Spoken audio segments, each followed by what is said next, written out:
some of the hardship, because last we spoke, we talked about those exciting years at Antioch. The 1830s, from our perspective, were a very exciting year because they had purchased a new plot of land and they were building their first church, which was that rickety old log cabin we talked about that really wasn't much to look at. But from our perspective, it looked exciting. But to them, at the end of the 1830s, they were terribly worn out. They were very tired and they were juggling a lot. And so just to give you a couple of examples of the things that they were juggling, this isn't a good photo. I've got these here, copies of them. They had been working on purchasing land and constructing a church through the 1830s and into the 40s. They had started that process all the way back in 1819 when they made that first motion to buy land. But that didn't turn out. 7 years later, 1826, they make another motion to buy land. That one finally worked, but they still didn't really own it. They had gotten an acre of land that was dedicated to them by a guy named Micaiah Hall. He was the landowner. He was a member at Antioch, and he dedicated an acre of land to the church and allowed them to build that log cabin on it. 1831, he sells that tract of land, and that's what you'll see here in the 200th anniversary book is a copy of the deed of conveyance where Micaiah Hall sells that tract of land, 300 acres for $200, by the way. He sells it to a guy named Abraham Lyon. And in that, he says, now there's 1 acre in this tract that's dedicated for the use of Antioch. So that stays with the tract, but it's dedicated. And so Abraham Lyon assumedly kind of just shakes his hand and nods, agreed. And that seems to be the way that this went for generations, where the church didn't officially own this plot of land. It was just a handshake and a nod kind of agreement that the guy that owned this land dedicated that to the church. It wasn't until 1909 that Antioch officially purchased and got a deed for this tract of ground. There was a guy named L.H. Johnson with his wife, L.V. Johnson, who purchased this tract in 1908, and that's what you have on the left. They purchased it, and then 1 year later, they drew up a formal deed and sold this tract of ground to the church for $10. Just a formality, I'm sure, but just to actually make it so that Antioch has the deed to the land and the church. And I told Marcy this morning, when I went to Logan County Clerk to try to find the deed, I started back in that 1826, and the first thing she pulled up was this mortgage from 1995, where we had purchased the plot for the I Am Center. And in that mortgage, it goes through all the property lines and all this, and it says that there was a deed for this tract of ground, but it didn't have a book and it didn't have a page number, which they almost always do. And I said, well, we might not necessarily need the deed. And she said, oh, there is a need for the deed. And she said, if the person that owns that tract just decides all of a sudden they don't necessarily want the church there, and you don't have a deed that's legally binding, they can just decide that they don't want the church there. And they can take you to court and you can't really do anything about it. Precedence doesn't have anything. And so she said, you need to find a deed, and if you don't have one, you need to get that figured out, contact a lawyer. I ended up at Todd County Courthouse, and they had this deed from 1909 where we officially bought it. And that explains why that early church, the 1830s through the 1850s, repeatedly asked for an official deed to be brought to the church. They write that in the minutes at least 3 separate times. We want a legal deed. But they never got one. It was always just kind of a handshake and a nod. But we finally got that in 1909. But bear in mind, that's 1909. The original founders of this church never saw that come to fruition. They never worshiped in a church that they owned. They never worshiped on ground that was theirs. They simply leased it, you could say. They were loaned it. And so it wasn't as though they had some treasure in that log cabin anyway, but they just still didn't own anything. And so they probably didn't feel like they were making as much headway as we look back on them as making, because they didn't own it. It wasn't really theirs. Beyond the building of the church and buying the land, they had these doctrinal divisions. Now, we've talked about this at length, how they scarcely survived that atrocious 2-seed doctrine that came through in the 18 teens and 20s. and how that they had to figure out how they were going to believe because the early church was so Calvinist, but they were moving away from that because of that two-seed mess. And there was this whole debacle over missionary Baptist versus anti-missionary Baptist. They had to figure that out. And then actually, in the minutes, and you can make it out here, the church didn't go by the name Missionary Baptist Church at first. They became the United Baptist Church of Christ at Antioch. A United Baptist Church is a whole other ordeal that they were going on. There was a difference between regular Baptist and separate Baptist, and when they came together, they became United Baptist, and we were United Baptist. And for the longest time, they wrote that in as the name of the church, the United Church of Christ at Antioch. And so they had all these doctrinal problems to figure out where they were going to stand and who we were going to be. For 15 or 20 years, they really were fighting and fighting and fighting to figure out who we were even going to be and what we were going to believe. And they had to move a good bit away from what the founders had said we believed because of all these debacles. And a lot of those founders were still here in 1843 when we rewrote the Statement of Faith. So they were working through all of that. And then on top of all of that, there's the church discipline exhaustion, where they're constantly doing church discipline every single time they meet. They've got somebody who said something to somebody else, and they're going to bring this up and debate it for 4 months and then decide that it wasn't a big deal anyway, but the church has gone through all this stress over it. One problem was that because they were doing church discipline so frequently, people stopped taking it seriously. So you start having examples like this. The Sturman family simply moved away. That's all they did. They moved away. And they joined another church, but they never called for their letter from Antioch. They just joined by statement of faith. Well, the people at Antioch took that very offensively. They thought that that was a sign that the Sturman family didn't consider them a legitimate church. So they excommunicated the entire family and wrote a letter to the new church that they were under church discipline. They had been excommunicated. Do not receive them, because they left without calling for their letter. In 1830, you remember we talked in those early years about Antioch licensing a black man to preach. We accepted him as a member and then licensed him. In 1830, John, that same man, was caught in adultery, and so Antioch demanded he surrender his license. And he promptly refused. Now, the next month he ended up handing it over, but the fact that he just said no, that this is in 1830, still in a very, very deep slavery era, a black man just felt the contentment to just tell the entire church, no, you have no authority at all. That was new. So the idea that you could do that just showed that they did not take church discipline very seriously anymore. One last example of this. In September of 1829, two guys get in an argument, William Floyd and James Ross. James Ross said that William Floyd had lied about doing some business with him. They'd done business together, and Floyd had lied about it. But the church investigated it. The next month, they said the issue was laid to rest. All of us are friends again. But come spring, May 1830, now the tables turn, and Floyd turns around and charges Ross with not paying his debts for that business. He says, you didn't pay me what you owed me for that business. And so the church investigated that for 2 months. And finally, in July, they ruled that Ross should pay his portion as he was due. But he refused. He simply said, I will not pay it. And so they excluded him from the church. And usually that's where the story would end. But the next month, Ross shows up like nothing happened. And what do? They go back to doing the disciplinary process again. They just start investigating it all over like they didn't come to a conclusion. And finally, the church gets so tired of that one case that they do something I've never heard of being done before. They demanded that a 9-person committee be put together with 3 men from 3 other churches. And those churches were Mount Pleasant, Center Baptist, and Hazel Creek.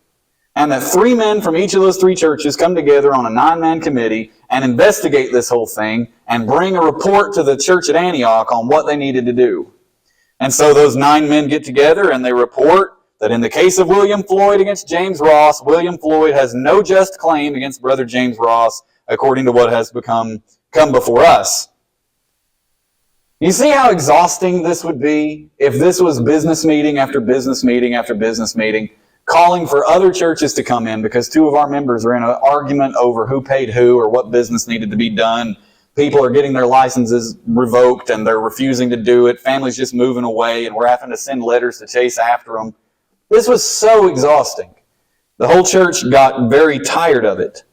And so while we look back on the 1830s and see this as a very exciting time because they're buying a plot of land and they're building a church and they're putting a stove in to finally warm the place and they're putting in windows, we look at it and we go, man, they're coming along. For them, this was exhausting. This was a terrible time to be here. They were really worn out. And by the way, we have the benefit of seeing it in hindsight. We know that these little fledgling efforts that they're making are going to ultimately work out, and they'll have a 200-year span of the church making an impact on the community. They had no idea that that would happen. They had no clue that the church would survive. No absolute idea whatsoever. And it shows. So I want to show you the way that their attitude had changed from the time that they founded the church through to 1839 when we reached the end of that decade. This is an associational letter that was sent by William Tatum, who was one of the first presbyters here. He's on the thing as one of the signatories, the first 3 pastors of Antioch. He wrote this letter to the Gasper River Association. This is what he says. Dear brethren, it has been customary to send you an annual letter, not to impose our opinion on you, but to impart some spiritual advice to the churches we represent. You'll permit us to address you in the most serious and affectional manner.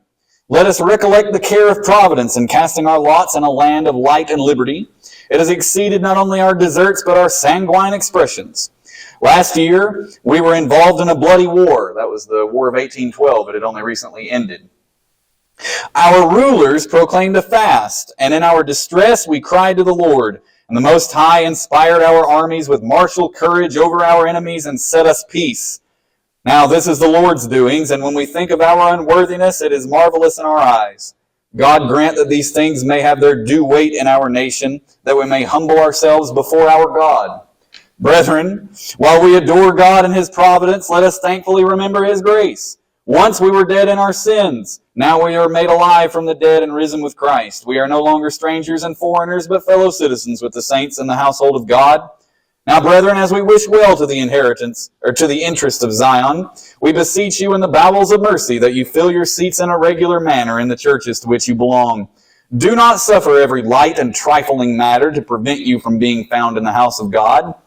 Also, how many there are who are constant and zealous when they profess religion, and now on church meeting days their seats are often found empty, to the mourning of the hearts of their brethren and to the weakening of the hands of their ministers.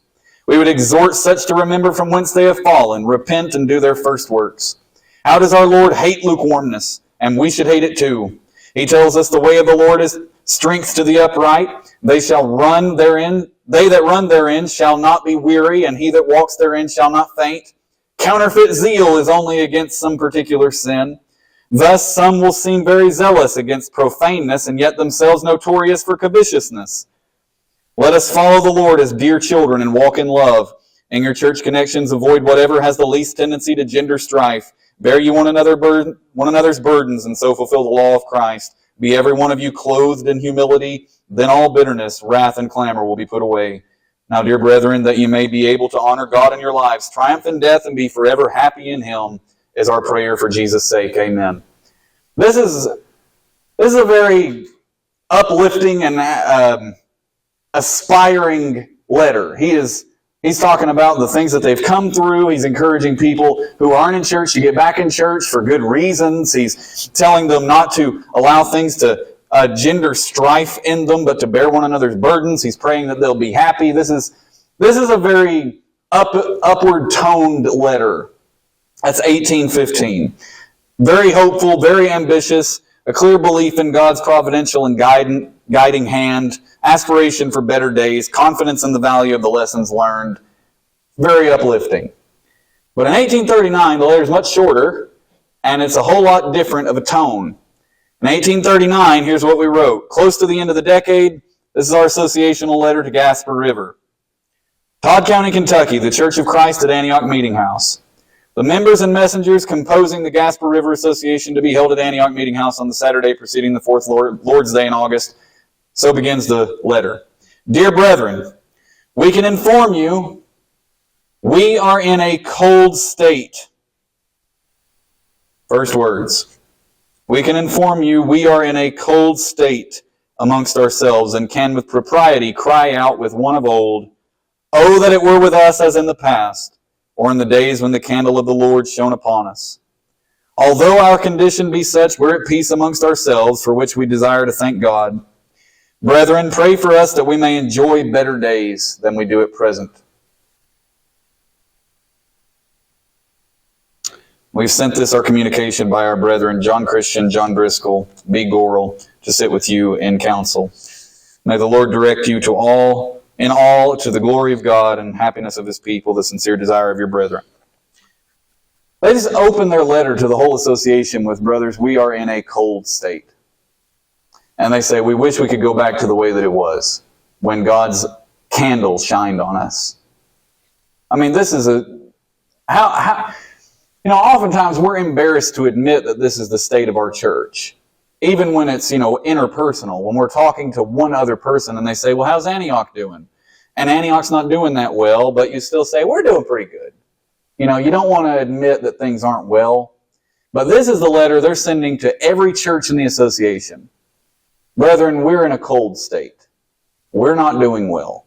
So how low must they have been to write that and say, we are not doing well? Pray for us that we may enjoy better days than we do at present. They were tired. They were very tired. The 1830s didn't do them any favors, and neither did the 1840s for that matter. But it seems that dawn broke in the 1850s. In March of 1852, the church agreed to build a meeting house 48 by 30 feet. You can see you can make anything out, the 48 by 30, 48 feet by 30. And so they make this decision. We're going to build a meeting house. It's not going to be this rickety log cabin we've been in for 20 years. We're going to build a meeting house. And so in 1852, they make that decision. Fundraising for the timber immediately began. And by the way, the next month, they had enough money to buy the timber. They did very well at buying all the money, or buying all the timber that they needed. But that doesn't mean that they had walls. That's purely, what we would call rafters and floor joists and things. This is not in any way complete. They had enough money to make the frame, more or less. 2 years later, 1854, they got a new pastor named Calvin Meacham. Calvin Meacham was evidently a major, major positive force at Antioch. He came to serve as the lead elder. You got to remember, some of these original elders are getting old fast. Guys like John Christian, guys like John Driscoll, they've been here from the 1820s. They've been pastoring here for a long time. John Christian came in 1831, but this is 1856 now. All right, 1852, 54, 56 is when we're building the church. These guys have been here 20 years, and so they're getting older.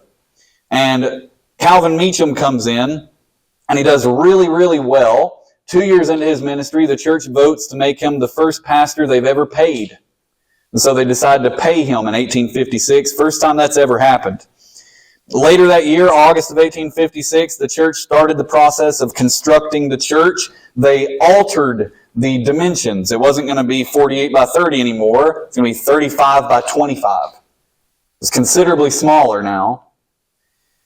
But the design of the church, they said, would be according to the old plan concerning the doors and the windows. So they didn't alter the design of the church, they just altered the size. Doors would be in the same place as the windows too. June of 1857, the trustees approved the design. They began taking collections specifically for the building of it. September of 1858, the structure is up. They start taking subscriptions for sealing and plastering the walls. July of 1860, they take subscriptions to put shingles on the roof. They put 12,000 shingles on the roof of this church. Which is just bananas to me. That's so much. Countless nails. And this is what it looks like, by the way, when they take a subscription. They would write your name down, and then they would write down how much money you promised to give. Not how much you gave. You didn't have this much to give them at the time. You promised to give this much. And so they wrote it down. And if you reached a certain point in the year, say 2 weeks before Christmas rolls around and you still haven't paid what you promised to pay, they'd come visit you. And they would say, you promised that by the end of the year you'd give $12 and we only have 8 of it. You still owe a debt. And that's how they treated it. This was a debt. You promised to pay the church this much and you have not. It's a debt that you owe. And so they would go to the people about 2 weeks before Christmas and say, you owe $4. And so that's how that they funded it. The church seems to have been complete in the fall of 1860. That's what I gather from the minutes. So up until this point, I've said the 1860s. Seems like fall of 1860, the church is complete. Now, that doesn't mean that all the work was done. 1866, they're still filling leaks in the roof. They are constantly patching these shingles and sealing things like that. October 1866, they decide to put a lime kiln in the church.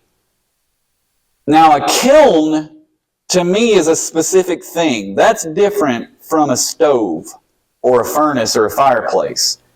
A kiln, to me, is something for making pottery or, blast furnacing kind of things like that.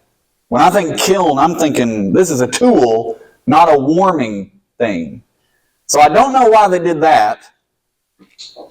If you have an idea, I'd love to hear it. But why they put a lime kiln in the church, I do not know. Unless they were working on pottery here at the church. I don't know what they were doing there.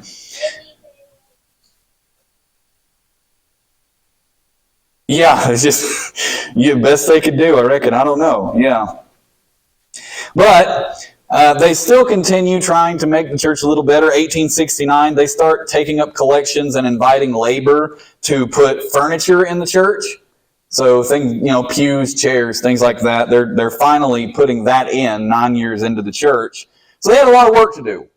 But the church itself seems to have been complete to the point where they started full-time worshiping in it in the fall of 1860. That seems to be the completion date of this building. Now, Calvin Meacham, who had led them through the construction of the church from 1854, didn't end up seeing it completed. He went into the mission field in 1859, September of 1859, a year before they finished. He left to go into the mission field. And so Mr. Lyons, who owned the property that the church was on, made a motion that the church write a letter, and this letter should be copied 3 times, he said. The letter should be sent, 1 copy to the mission board, along with Brother Meacham, 1 copy to the Western Recorder, and 1 copy in the church book.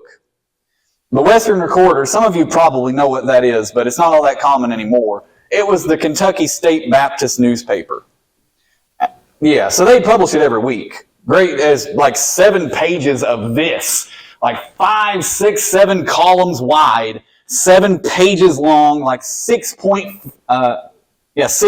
font. They have these digitized at the Southern Baptist Archive in Nashville. I cannot read them digitally. It's very hard to read them, but this is an image of one. This one's from 1879, so considerably after. But they wrote this letter, and the letter was committed to the church minutes, so we have it. And it reads, it's a resolution, so it reads like a motion.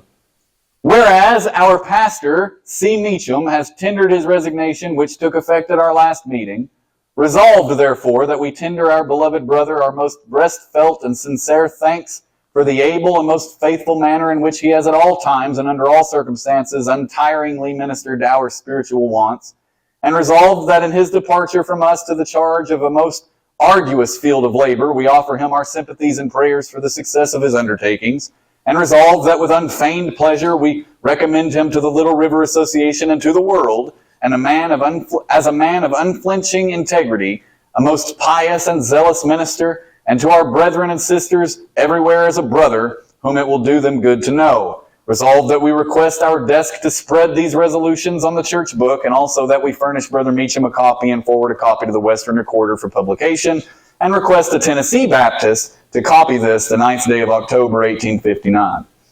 So they wanted everybody to know how good of a pastor this guy was, which is awesome. You never hear of that. People, their pastor leaves and they say, well, let's write a letter to everybody telling them how good of a pastor this guy was. So he evidently must have made a really good impact and done a good job of leading them through that construction period. However, as they sent him off with highest praises, they voted in a guy named James W. Lamb. James Lamb would oversee the first services that occurred in this building.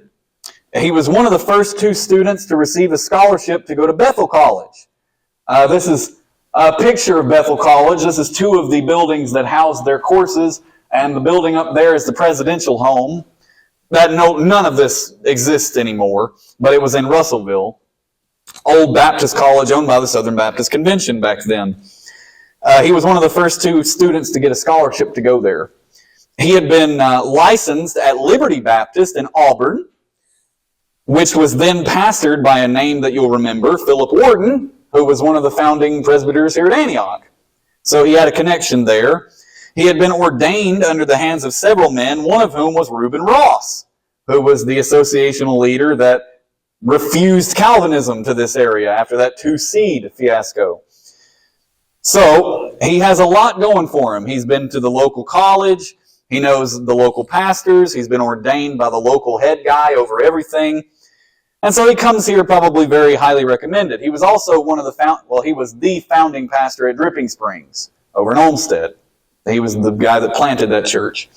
So, very highly recommended. He pastored Antioch and Center Baptist at the same time. Very, very highly viewed. But, tragically, with his pastorate came along the Civil War. And in 1861, we've said this several times, when the Confederates pushed forward with Fort Donelson, Kentucky, they dragged Kentucky into the war. Kentucky has to declare his allegiance. Every man in Kentucky has to declare his allegiance. And so in September of 1861, the minutes record that Brother James Lamb withdrew his pastoral care from our church on the account of the great excitement about the war and his principle differing from the principle of the church. So he leaves over the position of the church on the war. Now they don't specify, they're very courteous in the minutes not to specify who held what position, but I'm just too curious. Right, I had to know. And so I go digging, and the very next week after James Lamb resigned, on the 4th of October, 1861, his son Robert volunteered to serve in the Confederate Army, clearly indicating that his family was pro-Confederacy, which would mean that the church was pro-Union. And so the church had all of that to deal with. Now, last we spoke, we talked about the 1870s, and I mentioned how that in the Civil War we gave to the Home Mission Board, and then suddenly in the early 1870s we stopped for no apparent reason and voted repeatedly not to give to the Home Mission Board. And I said I had no idea why, but later we went back to giving to the Home Mission Board, and I was going to figure out what happened. Well, I figured out what happened. There was what we in the business call defalcation. Not defecation, defalcation. This is a word that means financial problems. There was somebody who stole money, okay? His name was James P. Robertson. James P. Robertson joined the church having been converted and baptized in 1866, September of 1866. He attended the church. He even contributed to the church when they were doing remodeling. His name is on one of those subscriptions. He gave $5 at one point. So he was a contributor to the church. In August of 1875, he became the treasurer. That same meeting, the church suddenly decided to stop giving to the Home Mission Board. First time they'd ever done that. Quite odd. He served as treasurer from 1875 through 1877, at which point, in one meeting, he resigned as treasurer and left the church and disappeared. Okay? So the church wrote him a letter dismissing him on good standing. No idea anything was going on. But 9 months later, the church mysteriously revoked his letter of dismissal on good terms and called him up on church discipline for being dishonest with the church. So a committee was appointed to go deal with Brother Robertson, and things became a bit more clear the next year. In July of 1878, they brought the case of Mr. Robertson forward, and the church put in the minutes that they were going to postpone the disciplinary case in the church until after the court case had cleared in Hopkinsville. So the church evidently had taken him to court over whatever he did. In April of 1879, spring of the next year, the church returns to this issue, and they act decisively. They say, quote, Brother Robertson is excluded, and his case will be advertised in the Western Recorder. So they are not only excommunicating this guy, they're telling everyone what he did in the entire state. They thought this was serious enough to bring him under church discipline and tell every Baptist in Kentucky, beware of this guy. So what happened? What was his crime? Well, let's look at the evidence. His first month as treasurer, he led the church to stop giving to the Home Mission Board. They had been giving to it for years, but they stopped. In the middle of him being the treasurer, November of 1876, right here, out of nowhere, Antioch triples its mission giving, but gives it to a cause they had never heard of before.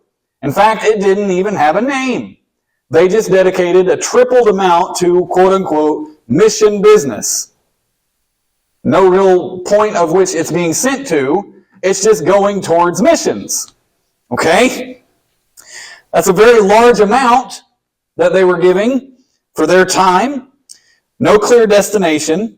And just a few months after he's excluded, they send this letter to the Western Recorder about his crime, and the church moves to begin giving to the Home Mission Board again, this time giving less than they were giving before.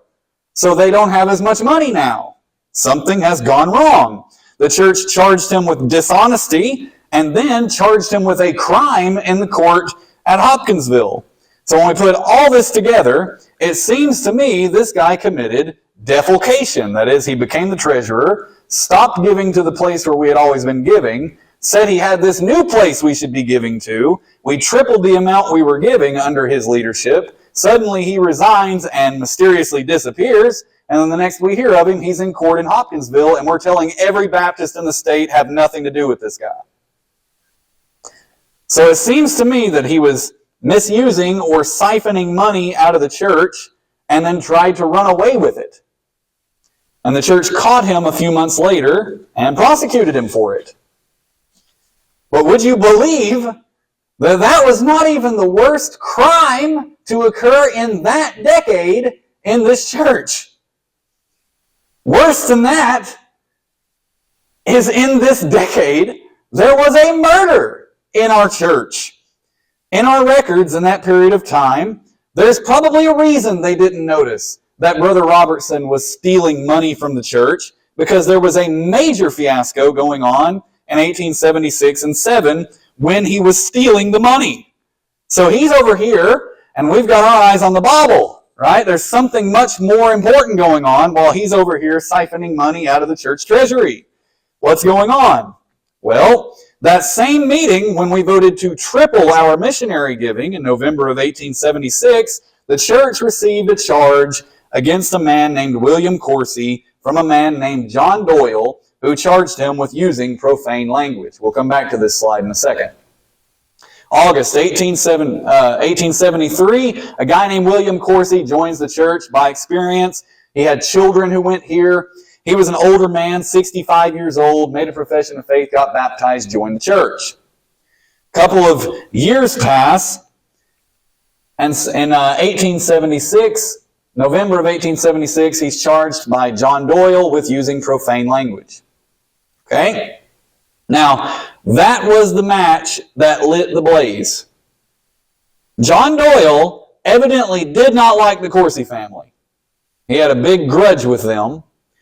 He was said to have had an old grudge against them, so several members of the Coursey family had only recently started attending the church. So John Doyle levels this charge for profane language against William Coursey, who is the patriarch of the family. He's the grandfather. He's the man, the senior-most man in the family. His children both go there. Many of his grandchildren were members here. So he is the patriarch. So in December, the church takes up the case of him using foul language. They continued the investigation into January. And on the evening of February the 2nd, 1877, John Doyle, who leveled this charge against him, is walking down the road in Gordonsville and crosses paths with Henry Coursey, who is the son of William. The report is that Henry was carrying a coal oil can in his right arm, and as he got closer to John Doyle, he said to him, "I've got you now," and began to reach for a gun. Although the oil can in his arm made him slow on the gun. So John Doyle reaches for his gun and shoots Henry Coursey in the head, killing him immediately, right there in the road. So Doyle was charged with murder. His trial took place several days later. It lasted several days, and the verdict was handed down in early March, a full month later, that John Doyle was acquitted. Okay, so you can see that here, top right. It lasted several days, closed on Thursday, resulted in the acquittal of Doyle. Okay, so shoots the man in the head in the street, and they charged him of murder. He's acquitted of it on the grounds of self-defense because this Coursey guy went for his gun first. He was just slow on the draw.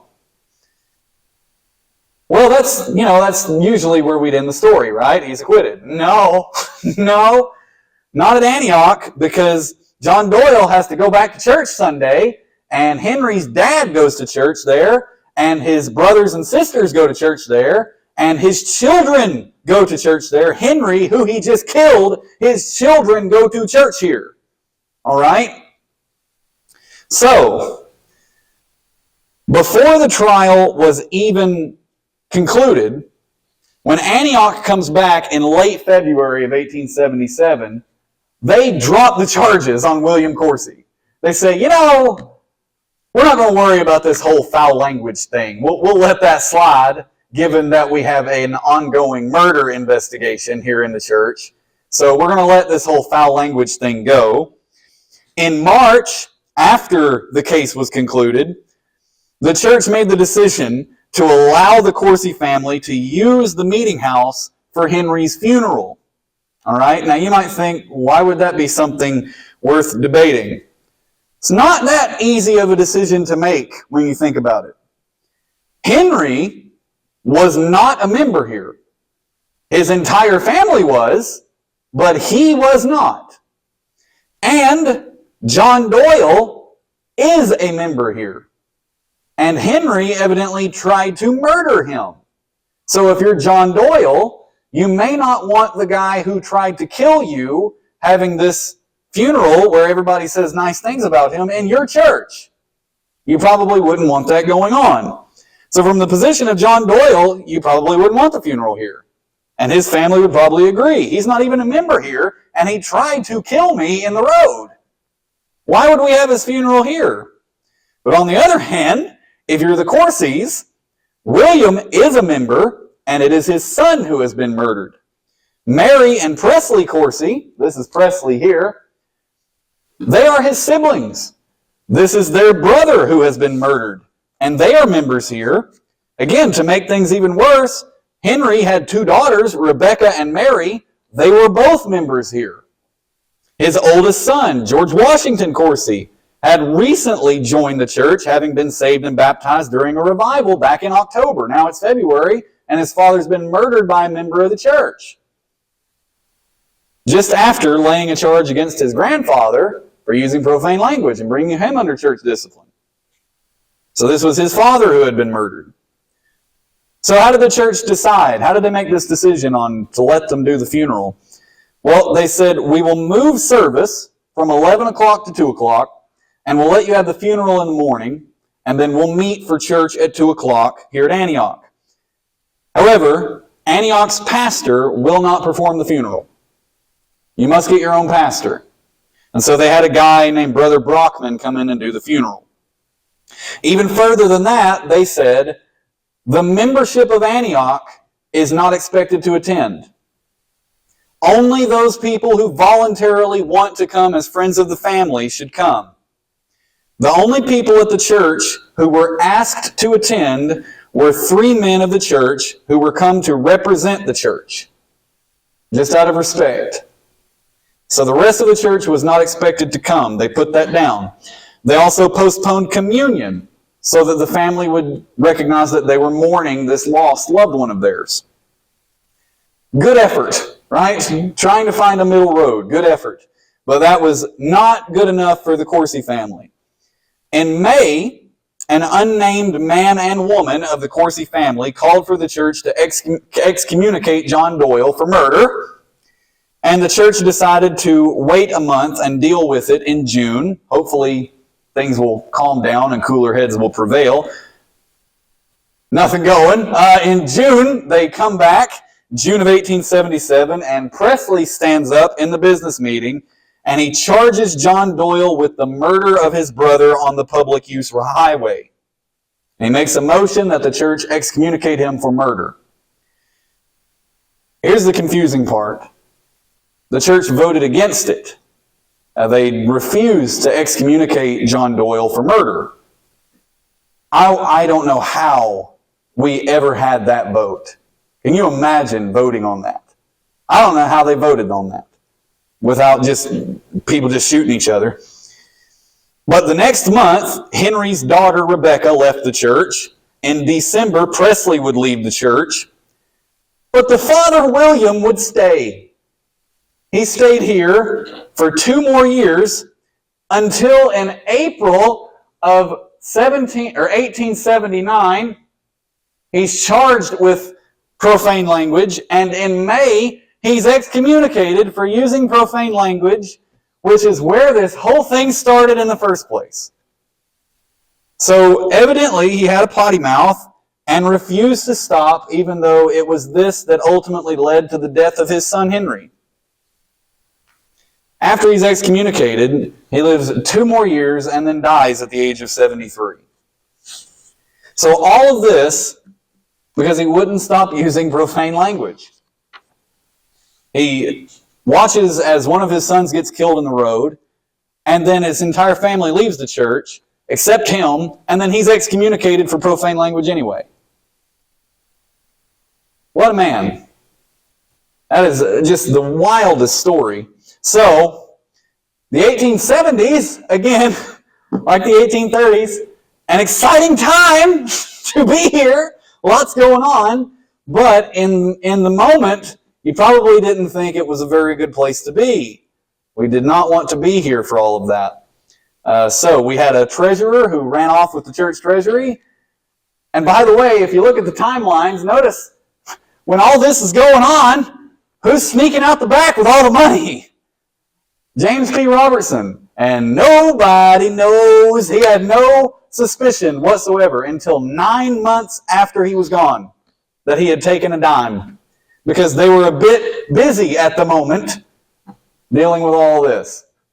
So I was talking to a pastor friend of mine about this, and I've tried to figure out where we're going to stop, because as we get closer to the present, at some point I'm going to start saying things that the people in this room were alive for, and I'm sure I won't have as good of a perspective on it as all of you because you were there. So at some point I'm going to have to just stop. And I was talking to him about where to stop. And he said, well, call your people to know that they have a legacy as well that will live on beyond them. And they should aspire to have their legacy inspire people. If you think that I was talking to Jennifer about this, she said there may not be much to tell for the last 50 years. Good. Very good. If we don't have a treasurer running off with the treasury, if we don't have murder in the street, and we're trying to figure out whether to host the funeral or not, if we're not voting on whether to excommunicate people for murder, good job. Very good. Very, very good. This is not just boring years. These are years of stability, years of reliability, even you could say. So, never think that Antioch has a boring history. But forever and always, we now have copies of the deed, so we officially have proof that we own this ground. But any questions or statements on any of that?